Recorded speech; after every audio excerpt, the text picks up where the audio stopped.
بسم اللہ الرحمن الرحیم۔ اپنا دل زندہ کرو، ہر طرف زندگی نظر آئے گی۔ زندگی گزارنے کے لیے جواز تلاش نہیں کیے جاتے، صرف زندہ رہا جاتا ہے۔ زندگی گزارتے چلے جاؤ، جواز مل جائے گا۔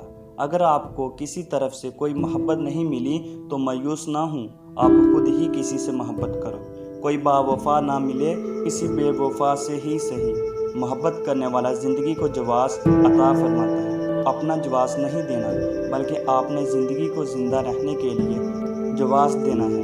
آپ کو کوئی انسان نہ نظر آئے تو کسی پودے سے پیار کرو، اس کی پرورش کرو، اسے آندھیوں سے بچاؤ، طوفان سے بچاؤ، تیز دھوپ سے بچاؤ، زیادہ بارشوں سے بچاؤ، اس کو پالو، پروان چڑھاؤ۔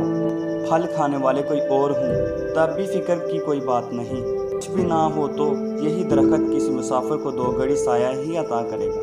کچھ نہیں تو اس کی لکڑی کسی غریب کو سردی کے وقت اسے گزارا کرنے کے کام آئے گی۔ آپ کی محنت رائے گاہ نہیں جائے گی، آپ کو زندہ رہنے کا جواز مل جائے گا اور ثواب مل جائے گا۔ کچھ نہ ہو سکے تو کسی پتھر کو ثقیل کرو، پالش کرو اور اس پر محنت کرو، پتھر کا آئینہ بن جائے گا۔ اس آئینے کے اندر زندگی کا جواز لکھا ہوگا۔ اگر آپ کی نگاہ بلند ہونے سے قاصر ہے تو اپنے پاؤں کے پاس دیکھو، کوئی نہ کوئی چیز آپ کی توجہ کی محتاج ہوگی۔ کچھ نہیں تو محبت کا مرا ہوا کتا ہی آپ کے لیے زندہ رہنے کا جواز مہیا کرے گا۔ یہ کائنات آپ کی توجہ کی محتاج ہے۔ کائنات سے توجہ طلب کرنا اتنا اہم نہیں جتنا آپ کو توجہ دینا، اور یہی جینے کا جواز ہے۔ دنیا مایوس ہو کر زندگی کے جواز کی رائے گاہ تلاش میں ہے۔ آپ لوگوں کی اس تلاش کو اپنی توجہ سے سرفراز کرو۔